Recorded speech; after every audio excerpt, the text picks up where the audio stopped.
Today, there are 500,000 airmen in the United States Air Force. 500,000 airmen, 500,000 lives, and 500,000 stories. What if we could glimpse into those lives?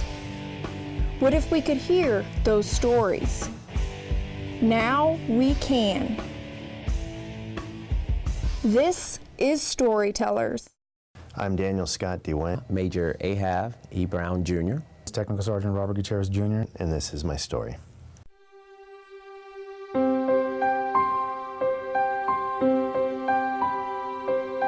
Little did I know, I wasn't even close to hitting rock bottom.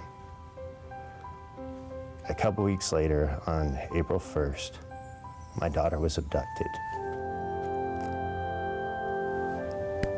And you hear people talk about the world stops spinning.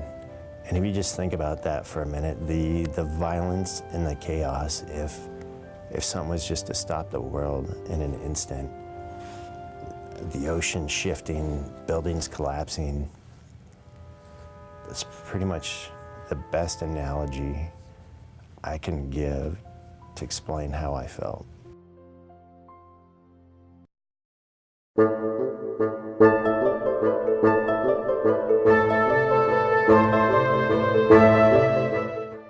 Growing up with my mom and dad, I didn't allow always the positive things to guide and mentor me as I grew up. Hence, I had a very jaded perspective of what life and people could contribute to my overall existence, as well as the existence of humanity. Even after entering the Air Force, I still had a jaded opinion of some of the people that I worked with and worked for. Often, I tried to move situations in my favor, move other people out of my way, and even from time to time, try to figure out how I could do even less. You might say I had self before service.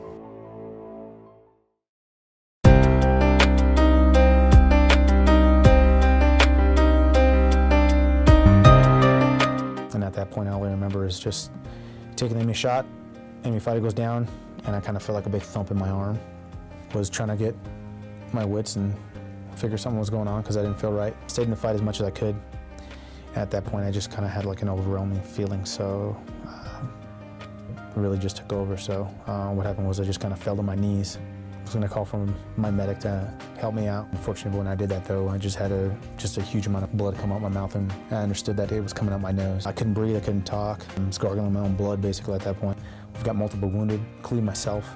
And at that point, we kind of deemed it combat ineffective. You know, I was asking an A-10 pilot to basically put bombs on a target, in which I was already there with all our friendlies, almost on top of us.